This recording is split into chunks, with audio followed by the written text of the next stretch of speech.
ആം ആദ്മി പാർട്ടിയിൽ പുകയുന്ന ആഭ്യന്തര കലഹം പുതിയ തലങ്ങളിലേക്ക്. പാർട്ടിയിലെ യുവമുഖവും അരവിന്ദ് കെജ്രിവാളിന്റെ വിശ്വസ്തനുമായിരുന്ന രാഘവ് ചന്ദ എംപിയും പാർട്ടി നേതൃത്വവും തമ്മിലുള്ള ഭിന്നത പരസ്യമാകുന്നു എന്ന സൂചനകളാണ് ഇപ്പോൾ പുറത്തുവരുന്നത്.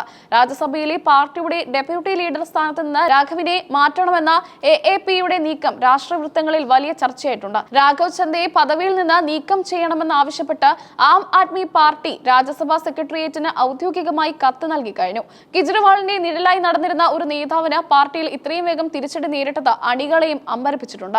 രാഘവ് ചന്ദയ്ക്ക് പകരം പഞ്ചാബിൽ നിന്നുള്ള രാജ്യസഭാ MP അശോക് മിത്തലിനെ പുതിയ ഡെപ്യൂട്ടി ലീഡറായി നിയമിക്കണമെന്നാണ് കത്തിലെ പ്രധാന ആവശ്യം. പഞ്ചാബിൽ നിന്നുള്ള MPമാരിൽ കൂടുതൽ സജീവമായ ഒരാളെ ഈ സ്ഥാനത്തേക്ക് കൊണ്ടുവരാനാണ് പാർട്ടി താൽപര്യപ്പെടുന്നത്. എന്നാൽ ഇതിന് പിന്നിൽ രാഷ്ട്രീയമായ മറ്റ് പല താൽപര്യങ്ങളുമുണ്ടെന്ന് വ്യക്തമാണ്. പാർലമെന്റിൽ AAPയുടെ കോട്ടയിൽ സംസാരിക്കാൻ രാഘവ് ചന്ദയ്ക്ക് ഇനി സമയം അനുവദിക്കേണ്ടതില്ലെന്നും രാജ്യസഭാ സെക്രട്ടേറിയറ്റിന് അയച്ച കത്തിൽ AAP നിർദ്ദേശിച്ചതായി ദേശീയ മാധ്യമങ്ങൾ റിപ്പോർട്ട് ചെയ്യുന്നു. പാർലമെന്റിലെ പാർട്ടിയുടെ ഔദ്യോഗിക ശബ്ദമാകാൻ രാഘവിന് ഇനി കഴിയില്ലെന്ന കർശനമായ മുന്നറിയിപ്പാണിത്. പാർട്ടിക്കുള്ളിലെ അധികാരം വെട്ടിക്കുറയ്ക്കുന്നതിന്റെ ഭാഗമായാണ് ഈ നടപടി. 2022 രാജ്യസഭയിലെ ഏറ്റവും പ്രായം കുറഞ്ഞ MP ആയാണ് രാഘവ് ചന്ദ സഭയിലെത്തിയത്. പാർട്ടിക്കായി ദേശീയ തലത്തിൽ മികച്ച പ്രകടനം കാഴ്ചവെച്ചതിനെ തുടർന്ന് 2023 അദ്ദേഹത്തിന് ഡെപ്യൂട്ടി ലീഡർ സ്ഥാനം നൽകി ആദരിച്ചിരുന്നു. എന്നാൽ വെറും ഒരു വർഷത്തിനുള്ളിൽ ആ പദവിയിൽ നിന്ന് അദ്ദേഹത്തെ മാറ്റാൻ പാർട്ടി തീരുമാനിച്ചത് നേതൃത്വവുമായുള്ള കടുത്ത അസ്വാരസ്യങ്ങൾ കാരണമാണെന്ന് കരുതപ്പെടുന്നു.